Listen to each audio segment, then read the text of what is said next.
네, 드디어 마지막 시간입니다. 오늘은 교재를 만들어서 왔는데요. 작은 핸드북 같은 교재입니다.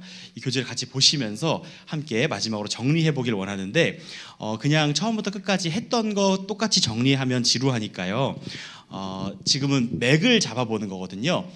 우리가 배웠던 이 교리의 내용들을 원래는 하나 한 주제만 가지고도 1년을 할 수도 있고 한 학기를 할 수도 있고 어떤 교수님들은 막 책도 쓰시고 아주 수백 권의 책들도 있고 이런 것들이에요. 그래서 깊이 파자면 더 깊게 팔 수도 있지만 지금 우리가 하는 건 이 교리 전체를, 이 신앙 고백 전체를 한번 빠르게 맥을 짚기 위해서 쫙 훑어보는 겁니다. 그래서 이게 그림이 이런 그림이구나, 이 그림 속에서 이 내용들이 이런 위치에 있구나. 그리고 너무 감사한 건 지금 우리 교회 주일 설교가 이 순서대로 어느 정도 가고 있기 때문에 설교를 들으시면서 이 맥락 속에서 내가 지금 이 설교를 듣고 있구나 라고 생각하시면 훨씬 더 은혜가 되고 우리 삶에 도움이 된다고 생각을 하고 이 강의를 준비했습니다. 그래서 오늘은 함께 배경을 좀 살펴보면서 정리를 좀 하려고 합니다.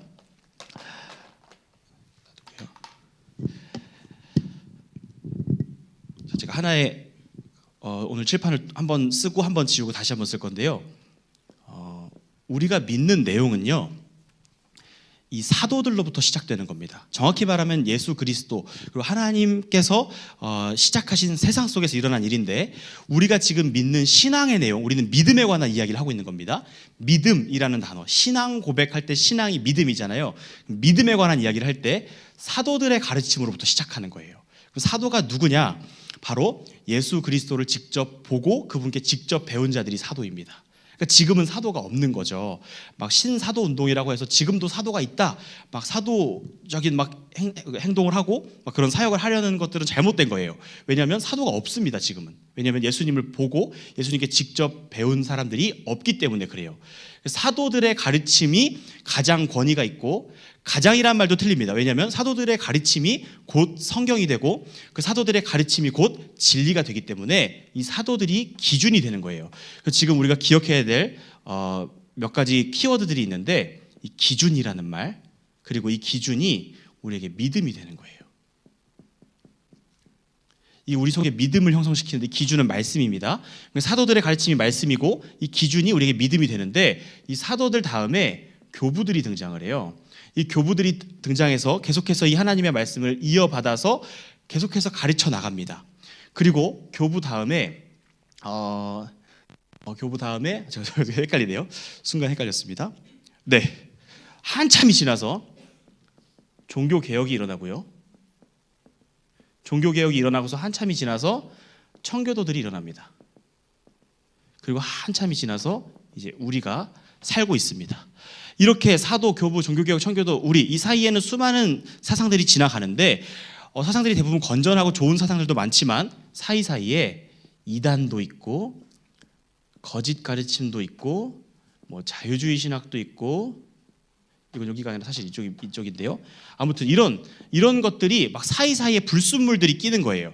그냥 불순물이 아니라 다른 길로 가는 겁니다.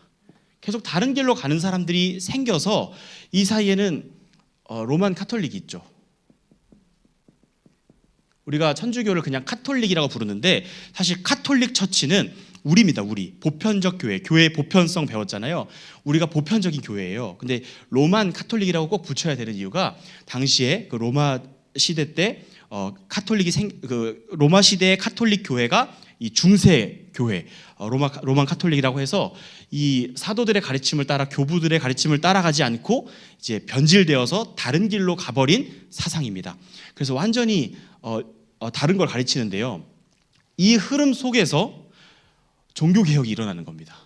종교개혁이 왜 일어나냐? 다시 기준을 가지고 믿음을 발생시킬 수 있는 말씀으로 돌아가자는 거예요. 루터가 이 로만 카톨릭 안에 깊숙이 들어가 있던 사람입니다.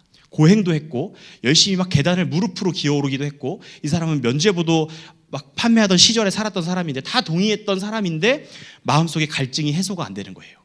근데 어느 날 발견한 것이, 성경을 통해 오직 의인은 믿음으로 말미암아 살리니 해서 오직 믿음, 우리가 잘 아는 이신 칭의를 발견하게 되는 거죠. 우리는 이걸 이미 배워서 알고 있지만 당시에 로만 카톨릭 분위기는 어땠냐면 오로지 라틴어로만 성경을 가르칩니다. 라틴어로만 성경을 읽고 라틴어로만 예배하고, 그러니까 지금처럼 막 교육이 활발하게 되고 있는 시대도 아니고, 지금도 외국어 공부하기가 그렇게 어려운데 당시같이 교육이 활발하게 이루어지지 않을 때 그냥 일반 사람들이 밭에서 농사 짓다가 성당에 오면, 당시 교회죠, 교회에 오면 말씀을 듣는데 라틴어로 하는 거예요. 제가 여기서 방글라데시어로 설교를 하면 좀 못하지만 그걸 하면 알아들을 수 있는 분 아무도 안 계시잖아요. 근데 그냥 하는 거예요. 그냥 들어라 이러면서 하는 거예요. 그리고 그냥 예배 드렸다는 거예요. 그러니까 아무도 성경 말씀이 뭔지 무슨 내용인지 아무도 몰라요. 그냥 앞에 예수님 상이 막 붙어 있고 막 우상들이 막 붙어 있고 그냥 우리가 믿는 건 이런 거구나 그러고 사는 거예요. 그러니까 장점이 하나 있어요. 이단이 안 생겨요. 모르니까. 진리가 뭔지 모르니까 이단이 안 생기는 거예요. 근데 루터가 1517년에 이 내용들을 주장하면서 95개조 반박문을 붙이고 이제 오직 믿음 이신칭이 하면서 당시에 맞물려서 종교개혁이 막 활발하게 일어나면서 이제 막 성경을 번역하기 시작하고 성경을 막 배포하기 시작하고 막 그런 일들이 벌어져요. 그러면서 문제가 생긴 게 또다시 이단이 생기는 거예요. 당시에 이 사이에 이 앞엔 이단이 많았어요. 근데 계속해서 교부들과 수많은 믿음의 사람들이 그 내용들을 정리해 오는 과정이었어요.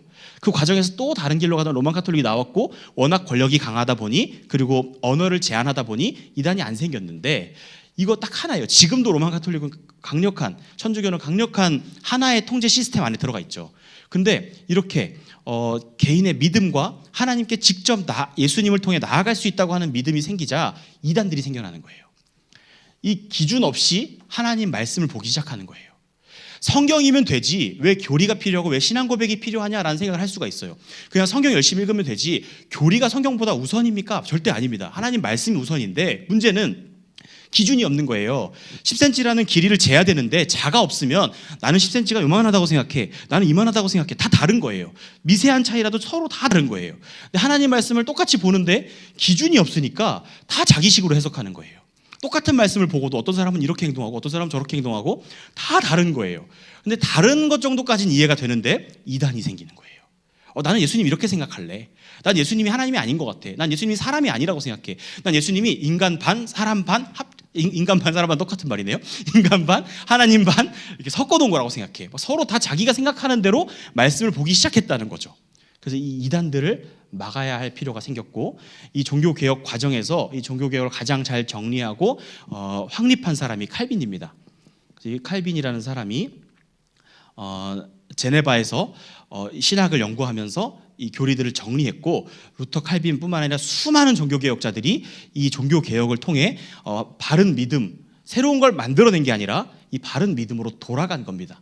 그래서 우리가 보통 로만 카톨릭에서 우리가 나왔어라고 표현하면 안 되고 로만 카톨릭이 나간 거를 되돌려주고 싶었는데 워낙 권력이 강하고 워낙 버팅기니까 원래의 믿음을 되찾은 겁니다. 이게 본류예요. 본류로 가고 있는 거예요. 그러면 종교개혁 당시에 대적은 누구였죠? 이 대항해야 될 세력이 누구였죠? 로만 카톨릭이죠. 지금 근데 우리 지금 이 자리에 모여 계신 성도님들을 포함해서 우리 모두 중에 누구 하나라도 우리가 구원을 받는 데 있어서 오직 믿음 이신칭이가 아니라 내가 노력해야 구원받는다고 믿으시는 분 계십니까? 오늘 이 9층까지 지금 담임 목사님을 비롯한 우리 정진만 목사님이라는 흉악한 분이 들어오심으로써 우리 계속 계단을 이용하는 이상한 일들이 벌어지고 있습니다. 엘리베이터가 있는데 자꾸 없대요. 엘리베이터가 저는 보이는데 안 보인대요. 그래서 계단을 막 이용해요. 그 계단을 진짜 제대로 이용하려면 무릎으로 기어 올라야 돼요. 무릎으로 막 그걸 올라가는 생각해 보세요. 옛날에 이 사람들은 그렇게 했어요. 그렇게 막 고행을 해가지고 구원 받는다고 생각하는 분 계십니까? 없어요. 아무도. 우리는 다 믿음으로 구원받는다고 생각을 해요. 그럼 더 이상 로만 카톨릭과 싸울 필요가 없어요. 확실하게 교리적으로 구분이 됐고 우리 믿음이 명확해졌어요. 기준이 생겼어요. 이 부분에 있어서는. 근데 문제가 생겼어요. 그 문제가 뭐냐? 교회 안에 동태 눈깔들이 생긴 거예요. 당시에는 이 교회 자체가 변질되었다면 교회가 바른 믿음을 가지고 오직 믿음 이신칭이 예수 그리스도 주님만 바라보고 살자 했는데 이 교회 안에 동태의 눈깔들이 생긴 거예요.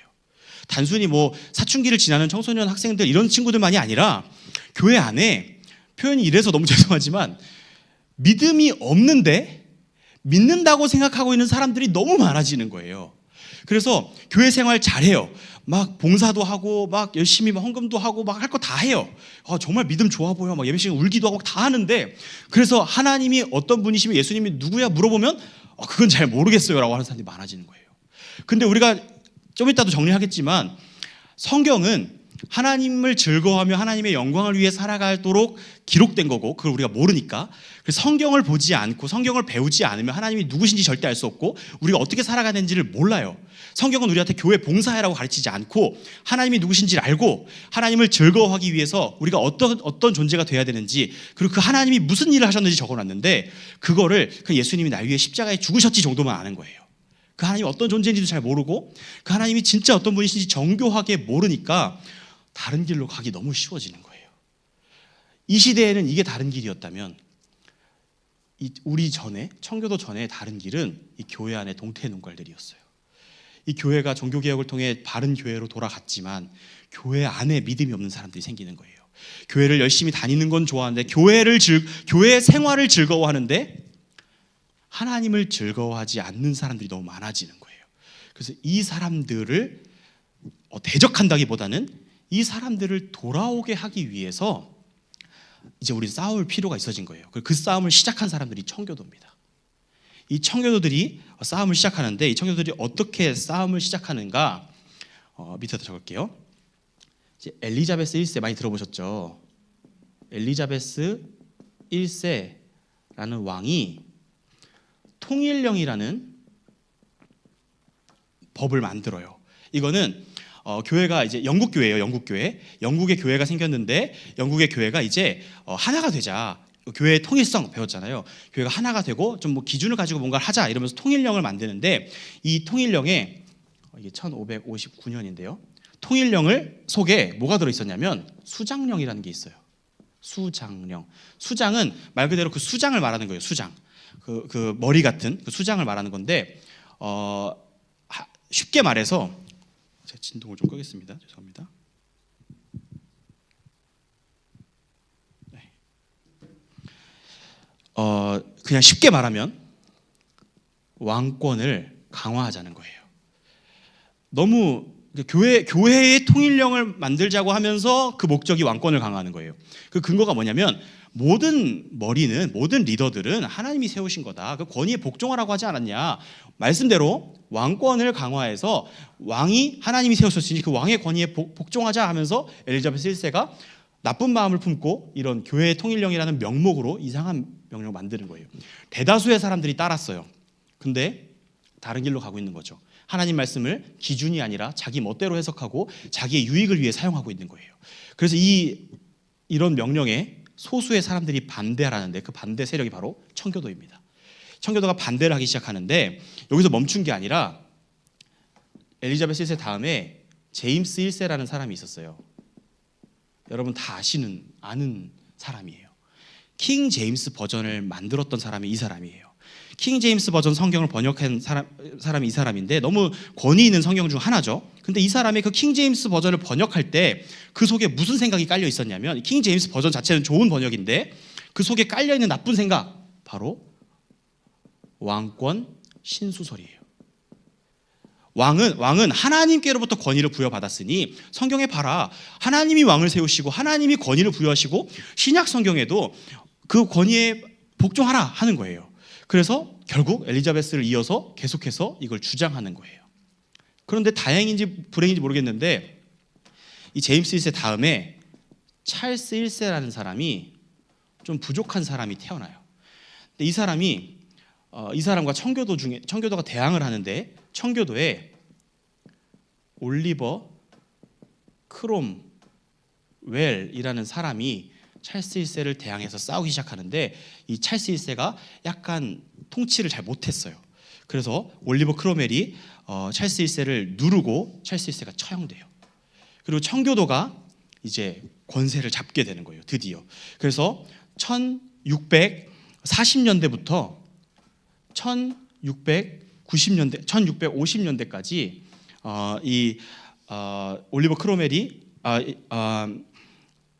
이 그 청교도가 아주 활발하게 활동을 하는데 이 기간 사이에 뭐가 생기냐면 바로 웨스트민스터 신앙 고백. 이 표지에 보시면 그 영어로 써져 있는 약자예요. 웨스트민스터 컨페션 오브 페이스 해가지고 웨스트민스터 신앙 고백서를 작성을 해요. 수년에 걸쳐서 엄청나게 많은 사람들이 모여서 계속 회의를 하고 이 기준을 만들자라는 얘기를 하는 거예요.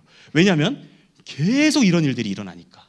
계속 이제는 이게 종교개혁이 끝났더니 왕이 나타나가지고 또 자기를 높이려고 하고 계속해서 이런 일이 일어나니까 이걸 기준을 만들자 하고 만든 게 이 신앙 고백서인 거예요. 그래서 이 신앙 고백서를 기준으로 삼아서 이제는 어떠한 이단의 공격과 어떤 유혹이 와도 이 기준대로 하자. 이게 말씀을 보는 안경이다라고 만든 거예요. 그러면서 올리버 크로멜은 자신을 호국경이라고 불러요. 호국경이 뭐냐면 우리말로 대통령이에요. 왕과 대통령의 차이가 뭐죠? 왕은 세습해요. 대통령은 선출해요. 자기가 하고 싶다고 되는 게 아니라 민주적인 절차를 거쳐서 선출하는 거예요. 그래서 나는 호국경이다. 나는 왕이 아니다. 나는 리더이고 내가 지금 이걸 주도하고 있지만 나는 언젠간 다음 때가 되면 내려올 거다 했는데 이 올리버 크로멜이 갑자기 죽어요. 갑자기 죽으면서 안타깝게도 무슨 일이 벌어지냐면 누가 그 다음 리더가 됐을까요? 올리버 크로멜의 아들이 이 자리를 이어받아요. 올리버 크로멜은 죽었어요. 근데 공교롭게도 아들이 이 자리를 이어받는 거예요. 세습 아니냐? 그러면서 갑자기 찰스 1세의 후계자였던 찰스 2세가 등장하면서 글씨가 날아갑니다. 왕정 복구를 해요. 그러면서 청교도는 막을 내립니다. 이제 청교도 박해의 시대가 벌어지는 거예요. 역사적으로 뭐 난리가 났죠. 막 싸우고 처형하고 죽이고 막 되게 복잡한 싸움 같지만 사실은 이 믿음의 싸움이에요. 믿음을 지키지 않은 싸움이었는데 결국에는 진 것처럼 보이죠. 근데 그때 남았던 거 하나가 신앙 고백서. 이게 남았습니다. 이 신앙 고백서를 남겨놓고 청교도가 끝이 나요. 청교도가 완전히 끝났냐? 아니에요. 박해를 피해 미국으로 가서 미국에서 청교도가 다시 한번 대각성 운동을 통해 부흥이 일어났고 청교도가 노력했더니 된 게 아니라 말씀으로 돌아가니 저절로 부흥이 일어나는 거예요. 사람들 속에 믿음이 생기는데 아니 어떠한 고난이 와도 내 안에 힘이 생겼는데 어떻게 열심히 안 살아갈 수가 있겠어요. 열심히 살아봐. 그럼 하나님 복 주실 거야가 아니라 그냥 살고 있는데 내 안에 말씀을 통해 믿음이라는 게 생겨난 거예요. 그러니까 고난도 즐겁고 아무리 힘들어도 행복하고 뭔가 기쁨이 넘치는 거예요. 살아갈 힘이 생기는 거예요. 근데 어떻게 부흥이 안 되겠어요? 말씀을 듣는데 막 깨달음이 있고 성령께서 죄와 비참을 깨닫게 하셔서 막 회개하게 하시는데 어떻게 부흥이 안 일어나겠어요? 미국에서 대각성 운동이 일어났고 그 대각성 운동 끝에 조나단 에드워즈라는 사람이 청교도에 불꽃같이 타오르던 사람이죠. 이 조나단 에드워즈라는 사람이 죽음으로 청교도는 완전히 역사 속에 막을 내리게 됩니다. 조나단 에드워즈라는 유명한 사람이 이 청교도의 마지막이에요. 그때가 1758년으로 청교도가 시작된 지 이때죠. 1559년부터 1558년까지 약 200년 동안을 계속해서 불꽃처럼 타오르다가 청교도는 사라집니다. 너무 아쉽죠. 청교도가 사라진 게. 근데 사도도 사라졌고 교부도 이제 없고 종교개혁도 이제 끝났고 칼빈, 루터 이런 사람 다 없어요. 이제 치핑길리 이런 사람 다 없습니다. 청교도도 끝났어요. 근데 이거는 그 형태와 이름이 끝난 것뿐이에요.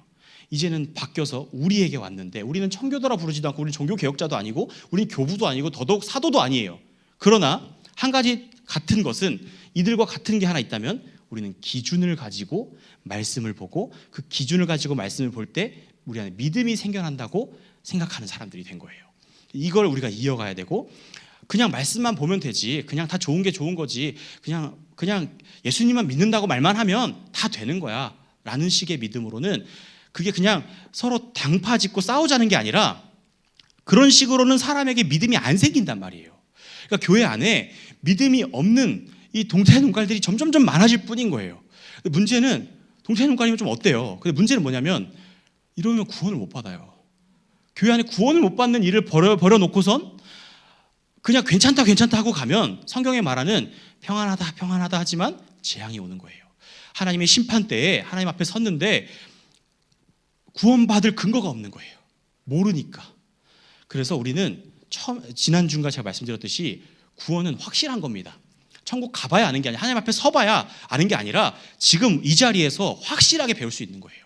그래서 우리가 살아가면서 신앙생활하는 이유가 확실한 구원을 배우고 확실한 구원을 붙잡고 살아가며 그 확실한 구원을 전하기 위해 우리가 살아가는 거라는 사실을 기억했으면 좋겠습니다.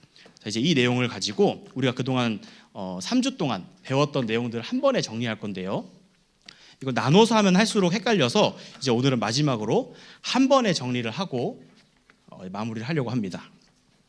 그래서 내가 얼마나 대답할 수 있는지를 한번 점검해 보시면서 네, 다 써 있어요. 근데 이제 내가 이걸 알고 있었는지 우리 양심이 나에게 말해줄 거니까 네.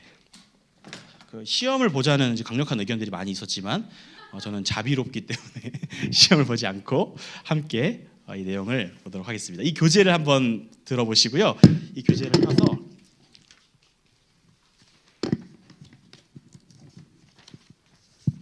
이제 하나하나 살펴보도록 하겠습니다.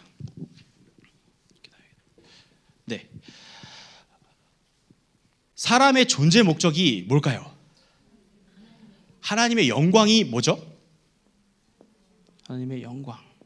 우리가 엄청난 걸 만들어서 드리는 게 아니라 이 하나님을 즐거워하는 거예요. 근데 이렇게 생각하니까 이게 누구를 위한 건지 헷갈려요. 하나님을 위한 거라고 하는데 나를 위한 거잖아요. 사실은 내가 즐겁게 하는 거잖아요. 근데 하나님이 그걸 원하세요. 하나님을 우리가 즐거워하기를 원하세요. 그래서 하나님도 좋고 우리도 좋고 이게 하나님께서 바라시는 세상의 모습이었어요. 근데 우리가 이걸 못하죠. 죄 때문에. 그래서 이거를 기록해 놓으셨어요. 이 방법을 어디에 기록해 놓으셨냐? 바로 성경에 기록해 놓으셨는데 이 성경은 다른 거 안 되고 오직 신구약 성경 66권, 그걸 우리가 정경이라고 부르고 그 정경은 캐논이라는 말로 쓰는데 이 캐논이 기준입니다. 그 성경이 기준이에요. 그 성경을 보면 되는 게 맞는데 이 성경대로 사람이 보지 않고 자기 기준대로 성경을 보기 시작하면서 기준이 필요했어요. 신앙 고백이 필요해진 거예요. 그리고 교리가 필요해진 거예요. 그 농도로 생각하자면 신앙 고백은 좀 더 부드러운 거고요. 교리는 철저한 겁니다. 그래서 신앙 고백은 꼭 따라야 되지만 교리는 따르지 않으면 이단이 되는 게 교리예요. 근데 신앙 고백은 약간 좀 그거보다 약간 부드러운 느낌이에요. 그래서 교리로부터 신앙 고백이 나오는 거라고 생각을 하시고 들으시면 좋을 것 같습니다. 성경에 기록해 놓으셨는데 그럼 성경은 무엇을 가르치는가? 바로 하나님이 누구신지와 사람의 의무에 대해서 가르치고 있는 거예요. 이 두 가지예요. 그 이 두 가지는 사실 예수 그리스도라는 지저스 크라이스트입니다. 예수 그리스도라는 한 분을 가리키고 있어요. 이렇게 가리키고 있는 거예요. 근데 여기서 이제 하나님이라는 말, 우리는 하나님이라는 말을 기독교적, 개신교적 용어로 사용을 하지만 세상에서 신이라고 말하는, 이번에도 막 IS에서 막 테러하고 막 신을 위하여 막 이렇게 하잖아요. 그 신, 세상에서도 다 쓰는, 누구나 쓰는 신이라는 말이 바로 이 하나님이에요. 그래서 이게 신이라는 뜻입니다. 그럼 신은 어떤 분이신가? 영영, 충지, 선변, 플러스 알파. 이 알파는 아무거나가 아니라 성경이 말하는 하나님에 관한 모든 것이에요. 영은 영이신 하나님, 그리고 영원하신 하나님, 충만하신 하나님, 지혜로우신 하나님, 선하신 하나님, 변함없으신 하나님이 신실하신 하나님이죠. 신은 이런 존재여야 된다는 거예요. 신은 이런 존재여야 되는데 이런 신이 몇 분이시죠? 한 분이십니다. 이런 신은 한 분이에요. 한 분이라는 말은 다른 신은 없다는 거예요. 근데 구약 성경 같은 데 보면, 그리고 신약 성경도 마찬가지인데 다른 신이 있는 것처럼 막 말을 해요. 우상들이 있는데 그 우상들을 섬기지 마라 막 이런 식으로 얘기를 해요. 근데 다른 신이 있다는 걸 인정하는 게 아니라 니들이 있다고 믿고 섬기는 그 신이라고 말하는 거예요. 근데 사실은 없는 거죠. 존재하지도 않는 우상을 신이라고 믿고 섬기는 어리석은 백성들이 세상에 가득한 거예요. 하나님은 한 분이시라는 말은 하나님만 섬기라는 거예요. 하나님만 섬겨야 돼요, 우리는. 근데 성경은 이 하나님이 세 분이라고 말하고 있지 않는가? 이렇게 우리는 질문할 수 있어요. 그래서 여기서 나오는 교리가 바로 삼위일체 교리입니다. 우리가 믿는 이 하나님, 이 신, 이런 존재의 신은 어떻게 존재하시냐? 삼위일체로 존재하시는 한 분 하나님이시라는 거예요. 삼위일체는 성부, 성자, 성령 하나님이 각각 완전한 하나님으로 구별되어 존재하시지만 이 삼위가 한 분이시라는 믿음의 영역, 신비의 영역이에요. 하나님의 존재를 이해할 수 없지만 우리는 믿음으로 받아들일 수 있어요. 이 삼위일체 하나님을 우리가 믿는데 이 삼위일체 하나님이 처음 하신 일이 뭘까요? 네, 가능하면 안 보고 대답하려고 노력해 보세요. 작정입니다. 작정. 보통은 우리가 이걸 배우기 전에는 창조 이렇게 막 자신 있게 얘기를 해요. 그러면 땡 바로 하는 겁니다. 창조가 아니라 작정을 하셨어요. 작정을 하셨는데 이 작정, 우리 편한 말로는 계획입니다. 우리는 계획을 실패하지만 하나님은 그 계획에 실수가 없고 실패가 없어요. 그래서 하나님의 작정은 너무 무서울 만큼 그대로 이루어져요. 근데 그대로 이루어진 첫 번째 내용이 뭐냐? 바로 창조예요. 하나님이 세상을 지어야지 하고 작정하시자 창조가 되는데 말씀으로 지으셨다는 말이 그거예요. 지난번에도 말씀드렸듯이 요한복음에 나오는 태초에 말씀이 계시니라, 이 말씀이 하나님과 함께 계셨으니 이 말씀은 곧 하나님이시라. 예수님에 관한 말씀이에요. 말씀이 예수님이래요. 그럼 말씀이 하나님이래요. 예수님이 하나님이신데 말씀, 빛이 있으라 하는 말씀으로 세상을 지으셨다는 말도 틀린 말은 아니지만 이 말씀이 이 작정 속에서 하나님께서 어떠한 원리로 어떠한 힘으로 세상을 창조하셨다는 거예요. 그리고 그 세상을 창조하신 그 힘의 근원이 예수 그리스도라는 거죠. 예수님이 하나님이시다라는 것을 요한복음이 가르치고 있는 거예요. 근데 이 창조하시는데 사람을 어떻게 창조하셨냐? 사람도 창조하셨는데 그 사람을 하나님의 형상대로 창조하셨죠. 이거는 아주 영광스러운 겁니다. 다른 피조물과는 다르게 하나님을 닮게 만드셨어요. 남자와 여자라는 너무 다른, 같아 보이지만 너무 다른 존재를 만드셨지만 둘이 한 몸을 이루라고 말씀하시면서 하나님과 같은 존재로 하나님의 교제를 풍성하게 누리도록 만드셨고, 이 하나님의 형상대로 지음받은 사람은 세상을 하나님처럼 통치하고 세상의 모든 만물들이 사람을 볼 때 하나님을 보는 것처럼 봤단 말이에요. 신은 절대 아닙니다. 신은 아니에요. 이 신은 절대 아닌데, 이게 아닌데 신이 아니라는 것 빼고는 다 하나님과 똑같은 거예요. 그래서 그 바로가 요셉에게 말하잖아요. 나의 이 왕의 보좌를 빼고는 다 너와 내가 다른 게 하나도 없다 이렇게 말하듯이 하나님의 그 보좌, 신이라는 그 영역을 제외하고는 똑같이 만드신 거예요. 하나님의 영광을 다 누리도록 이 하나님의 형상대로 만드셨고, 이 작정에서 두 번째 작정이 있습니다. 이건 바로 섭리예요. 이 섭리는 다스릴 섭자 다스릴 이자를 쓰는데 다스리신다는 거예요. 하나님이 세상을 만들어 놓고 시계공이 시계를 만들어 놓고 잘 돌아가네, 그리고 팔고 자기는 또 딴 데 가서 시계 팔고, 이게 아니라 시계를 시스템을 만들어 놓으신 게 아니라 바늘구멍 하나도 빠짐없이 다 세밀하게 간섭하시고 다스리신다는 거예요. 그래서 우리가 지금 살아가는 이 모든 공간에 하나님이 함께 하시며 친밀하게 다스리시는 역사를 행하고 계신데, 이 섭리를 통해 사람에게 이 하나님의 통치는 하나님의 명령대로 되도록 하시는 거죠. 하나님의 통치를 사람에게 적용한 것이 하나 있는데 그게 바로 생명 언약이에요. 이 생명 언약은 뭐냐? 순종하면 생명을 얻는 언약이에요. 지금 죄를 가진 우리 입장에서는 너무 버거운 거예요. 불안한 거예요. 근데 아담의 입장에서는 순종하면 생명을 얻는 건 너무 즐거운 거예요. 하나님을 즐거워하도록 지음받아서 하나님을 즐거워하며 살고 있는데, 하나님의 형상대로 지음받아서 너무 행복한 상태인데 순종하면 생명을 준대요. 그러니까 하나님과 그냥 이 순종할 특권을 누리며 살아가면 되는 거예요. 그래서 이 좋은 언약이었어요. 불안하고 힘든 언약이 아니라. 근데 죄가 무엇이냐? 죄는 바로 하나님의 율법을 어기는 거였어요. 하나님의 말씀을 어기는 게 죄인데, 이 당시 하나님의 말씀은 생명 언약 하나밖에 없었어요. 선악을 알게 하는 나무의 열매를 먹지 마라 하는 명령 하나밖에 없었는데 아담은 그것을 어기죠. 그래서 이것이 죄가 되었고, 이 죄라는 것은 불순종이에요. 근데 그냥 불순종으로 끝나는 게 아니라 부족한 순종도 죄예요. 완전히 순종해야 생명을 얻는 거예요. 부족한 순종. 전 다 지켰는데 이거 하나 못 지켰어요. 좀 억울합니다. 이게 안 된다는 거예요. 다 어긴 사람이나 하나 어긴 사람이나 죄인이에요. 이게 죄의 무서움입니다. 이 첫사람이 무엇을 어겼냐? 바로 이 생명 언약을 어긴 거예요. 첫사람 아담이 생명 언약을 어김으로 죄인이 되었어요. 그래서 이 3페이지로 넘어가시면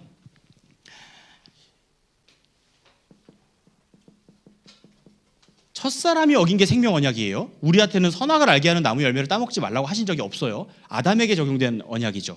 그런데 첫사람이 그걸 어기면서 죄인이 되면서 우리가 죄인이 돼버린 거예요. 근데 이 첫사람의 죄가 우리와 무슨 상관이냐는 거예요. 이때 우리가 기억해야 될 것이 바로 대표성의 원리입니다. 아담이 우리의 대표인 거예요. 그래서 아담의 죄가 우리에게 상속되고 유전되는 거예요. 이거를 죄가 전가된다고 해요. 죄가 전가되는 거예요. 죄가 그대로 전가돼서 그 죄의 효과를 우리가 다 누려요. 그래서 아담이 우리에게 가져온 것이 뭐냐? 바로 원죄입니다. 이 원죄가 무서운 게 뭐냐면요, 이거를 못하게 만드는 거예요. 죄를, 다른 것도 아니고 죄를 즐거워하는 성향이 원죄예요. 그래서 내가 거짓말을 했다, 뭐 도둑질을 했다, 이게 중요한 게 아니라 그걸 즐거워해요. 그거를 추구하고 아무도 안 보면 그렇게 살아가기를 즐거워하는 사람이 된 거예요. 이게 무서운 거죠. 하나님의 세상을 존재하게 하신 그 이유 자체를 완전히 부셔버리는 게 원죄예요. 이게 우리 안에 유전돼 버린 거예요. 그래서 이제 하나님과의 관계가, 우리와의 관계가 어떻게 됐냐? 하나님이 우리를 역겨워하신다 그랬어요. 역겹다, 치워라. 하나님의 백성, 심지어 하나님의 백성이, 이스라엘 백성들이 하나님께 제사를 드리면 하나님이 꼴 보기 싫으니까 치워라. 너네가 나한테 기도하는 게 시끄럽고 너네 그 향을 피우는 냄새가 역겹다, 내가 토할 것 같다, 좀 제발 좀 치워라, 이러시는 거예요. 역겨워하시는 거예요. 그래서 더럽게 생각하시는 거죠. 그래서 이 더럽게 생각하셨지만 사랑이신 하나님이 바퀴벌레가 침대에 가득 드글드글하는 것 같은 더러운 우리를 여전히 사랑하셔서 사랑으로 바꾸어 주신다고 했습니다. 그래서 이 사랑을 어떻게 우리에게 적용시키시냐? 바로 우리를 구원하시는데 그 구원의 방편이 뭐냐? 더 이상 생명 언약이 아니라 은혜 언약을 맺으시는 거예요. 언약은 하나님께서 우리에게 일방적으로 맺으시는 약속입니다. 우리도 똑같이 잘하고 반반이 아니에요. 하나님이 책임지시는 거예요. 그래서 생명 언약을 어겨서 우리가 책임지는 것 같지만 결국 하나님이 책임지신단 말이에요. 그래서 은혜 언약을 맺으시는데 이 은혜 언약은 순종하면 생명을 주는 게 아니라, 중요한 단어입니다. 아까 저 지웠지만, 하나님의 말씀을 기준으로 삼고 그 기준대로 살아가면 뭐가 생긴다 그랬죠? 맞아요. 믿음으로 구원받는 거예요.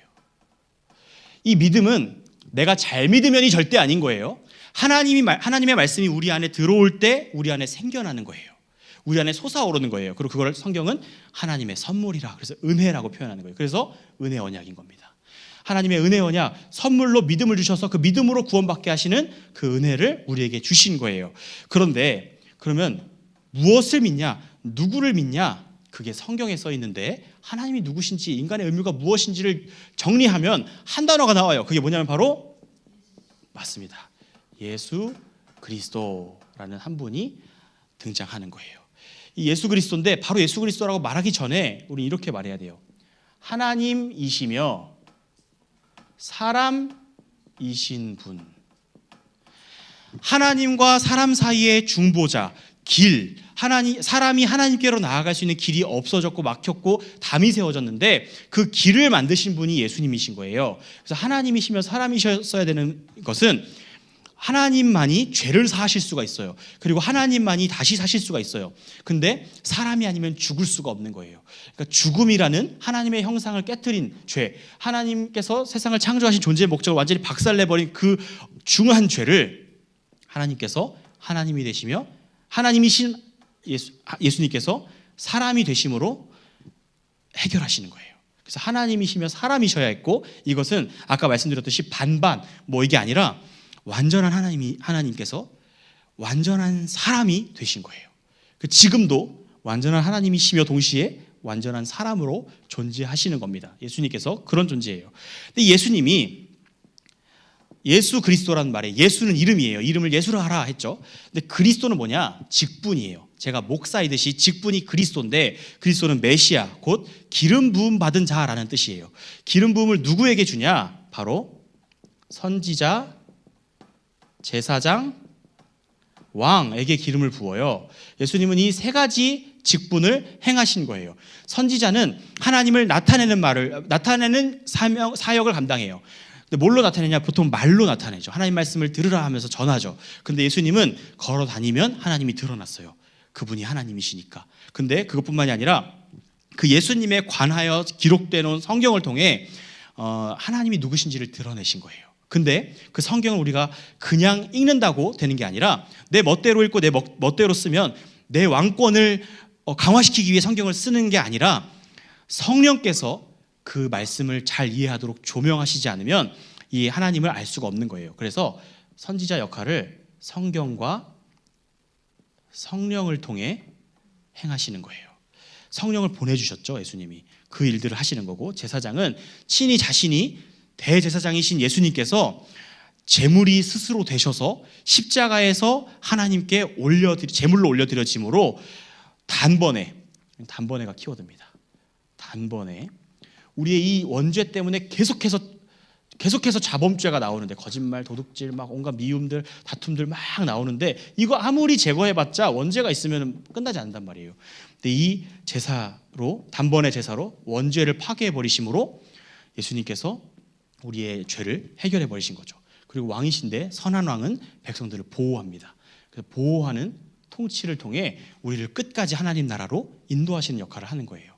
근데 이 예수님이 우리를 위해 낮아지기도 하시고 높아지기도 하시는데, 앞에서 말했듯이 하나님의 영광을 위해 일을 하신 거예요. 근데 이게 우리의 즐거움을 위한 거예요.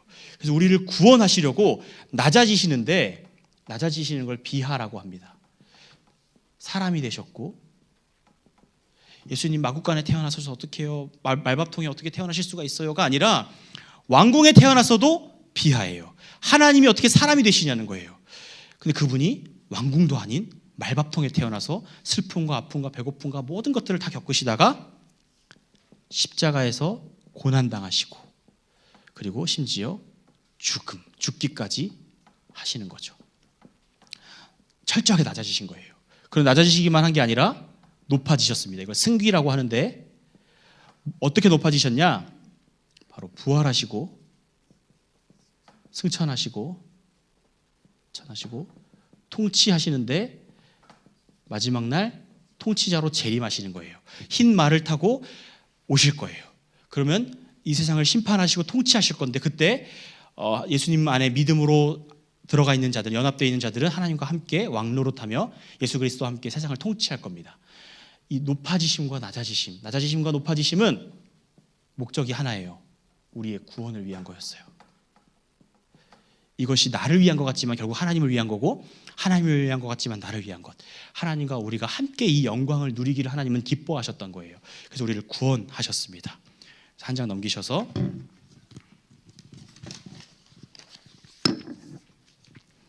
이제 이 내용들을 쫙 봤는데,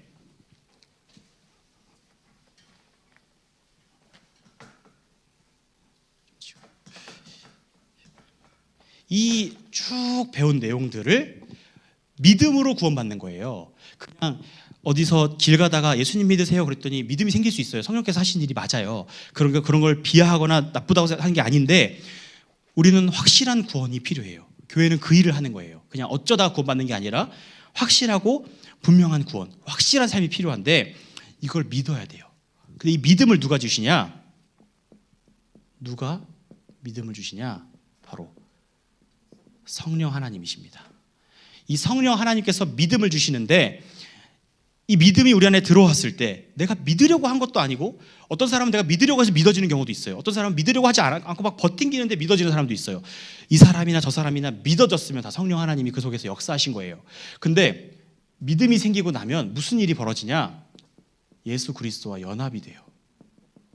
이건 뭐냐면, 갑자기 우리가 흡수통일되는 게 아니라 예수님과 연합이 되면서 예수님이 누리는 모든 걸 다 누리게 되는 거예요. 그의 영광을 다 누리게 되는데, 마지막 때에는 부활체가 되어서 왕노릇하는 겁니다. 근데 이 영광에 이르기까지 사이에 과정이 있어요. 성령 하나님께서 먼저 깨닫게 하시는 게 하나 있는데, 눈을 띄어서 보게 하시는 게 하나 있어요. 일단 구원받기 전에 이거를 봐 하시는 게 있어요. 그게 바로 죄와 비참이에요. 우리가 얼마나 심각한 죄인인지. 난 죄인이라는 거 알지만 그래도 저 사람보단 내가 낫지. 내가 저 사람보다는 착하지. 내가 그래도 교회 열심히 다니고, 저 사람 막 주일에도 빠지고, 저 사람 이 직분자 맞아? 이렇게 생각할 수 있어요. 우리는 죄인이라서. 근데 그 사람의 죄를 보는 눈이 아니라 내 죄를 보게 하는 눈이 떠지는 거예요. 내가 진짜 죽어야 되는구나. 내가 죽었구나 이미. 그 바퀴벌레가 드글드글한 것보다 더 끔찍하구나. 이거를 보게 하시는 그 은혜가, 이게 은혜입니다. 이 은혜가 있는 거예요. 근데 이 일이 어떻게 일어나냐? 하나님 아버지께서 창세전에 우리를 택하십니다. 예정하신 우리를 부르시는데 성령께서 부르시는 거예요. 어두운 데서 나와라 하시는 거예요. 그리고 성령께서 중생, 거듭나게 하시는데, 거듭난 자라야 하나님 나라를 볼 수 있다고 했어요. 하나님 나라를 보게 하는 눈을 뜨게 하시는데, 이때 죄와 비참을 함께 보게 하시는 겁니다. 그래서 여기서 회심이 이제 일어나는 거죠. 회심이 일어나고,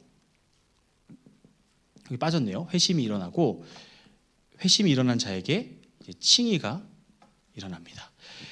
이 순서가, 이 시간적 순서가 아니에요. 시간적 순서가 아니라 말씀드렸듯이 사슬처럼 일이 일어나는 겁니다. 칭의는 법정적 용어예요. 재판을 받는데 넌 이제 죄인이 아니라 의인이다. 땅땅땅 해요.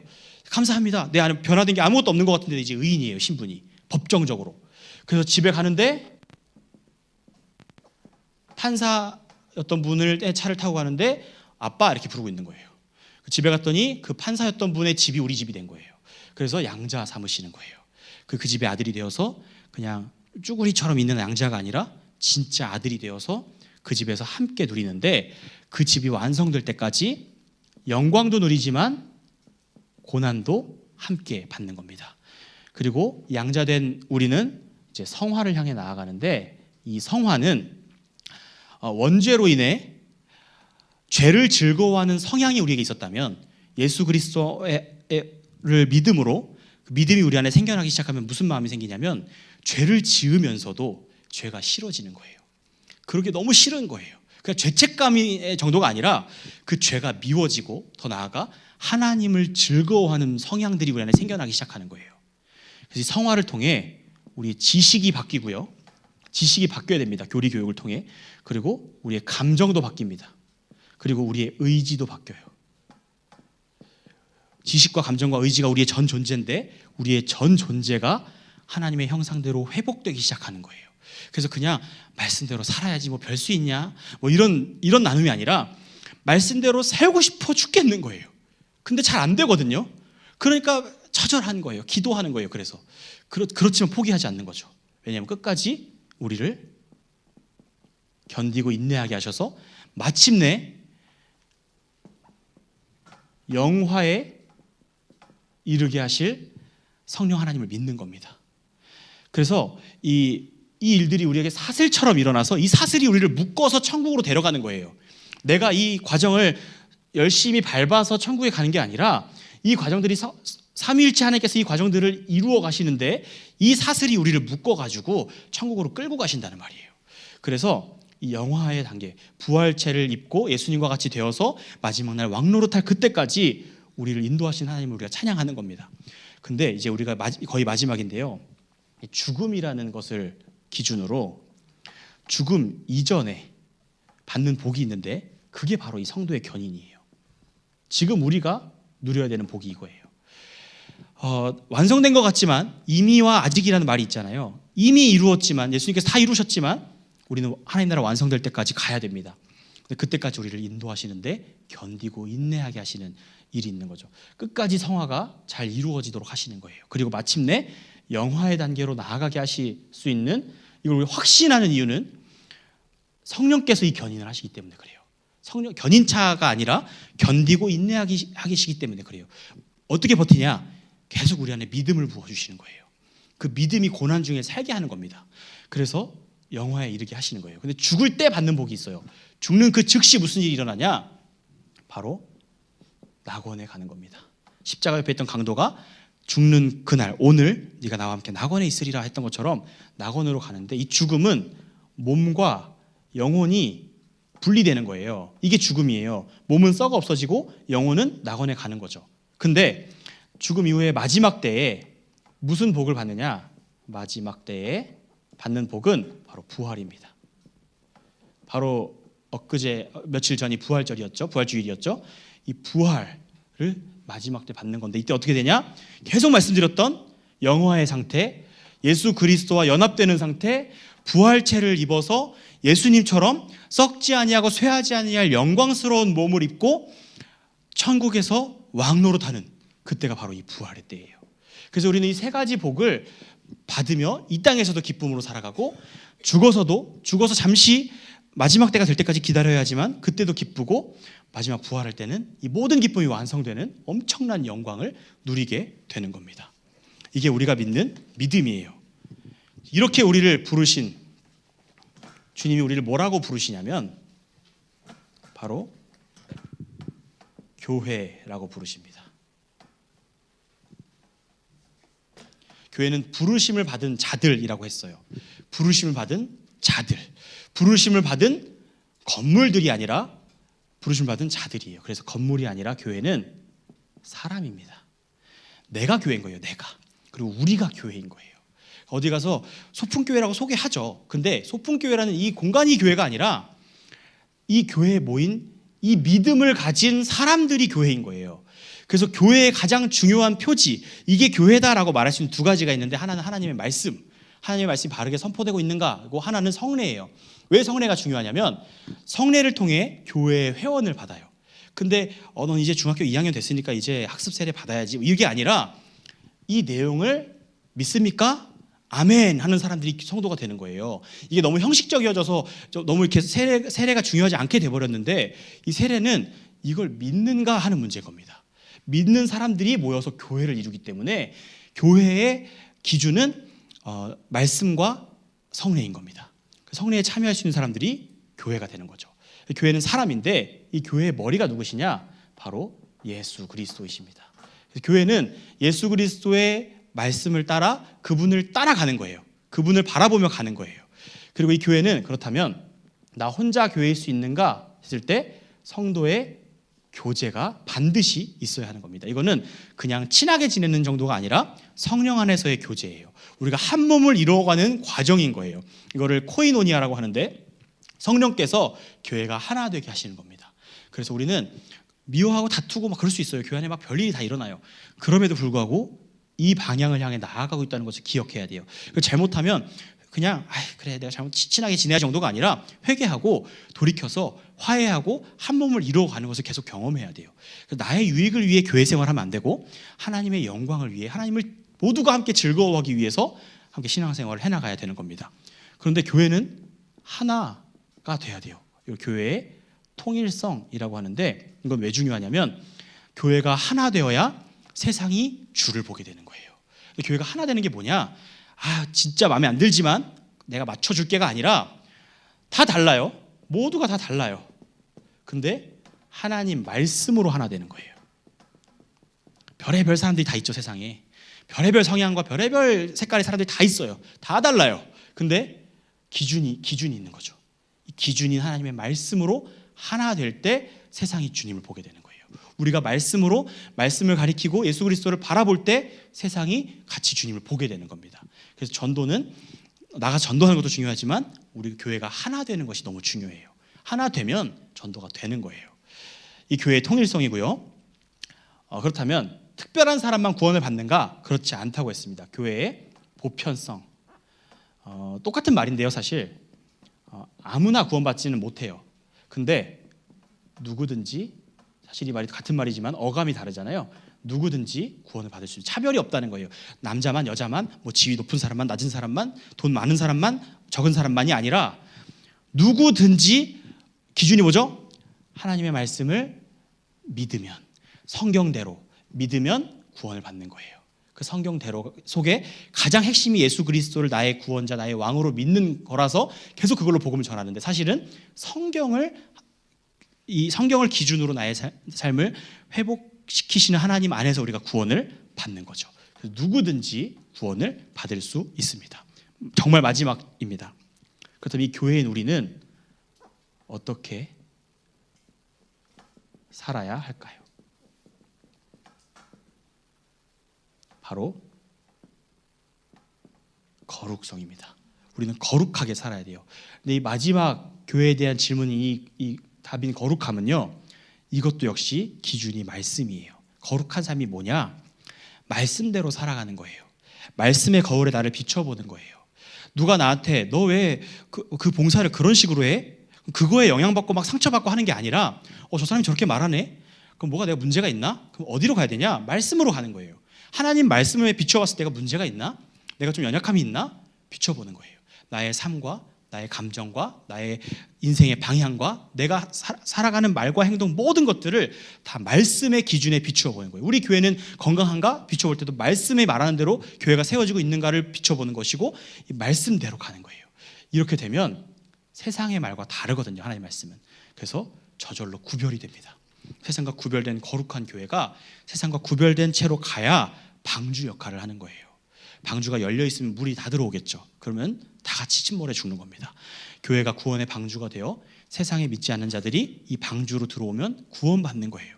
그래서 이 교회는 거룩성을 유지하면서 이 거룩성을 지켜나가며 살아야 합니다. 하나님 말씀을 기준으로. 여기까지가 이제 우리가 전부 다 보지 못했지만 웨스트민스터 소요리 문답 신앙 고백서를 아주 빠르게 요약해 보았습니다. 이 내용들을 계속해서 곱씹고 또 이제 이건 끝났으니까 매주 담임 목사님의 설교와 또 부서 설교들을 통해서 이 말씀의 하나하나를 깊이 있게 들으셨으면 좋겠어요. 그 말씀을 하나하나 곱씹어 들어보시면서 이 부분에서 이 내용이구나, 난 이걸 어떻게 내 삶에 적용할까, 어떻게 내 안에 믿음이 생길까, 또 믿음을 달라고 기도하시면서 이 내용들이 우리 삶에 스며들고 믿음이 되고 죄의 열매, 자범죄가 아니라 이제는 의의 열매인 생명이 우리 삶에서 솟아났으면 좋겠습니다.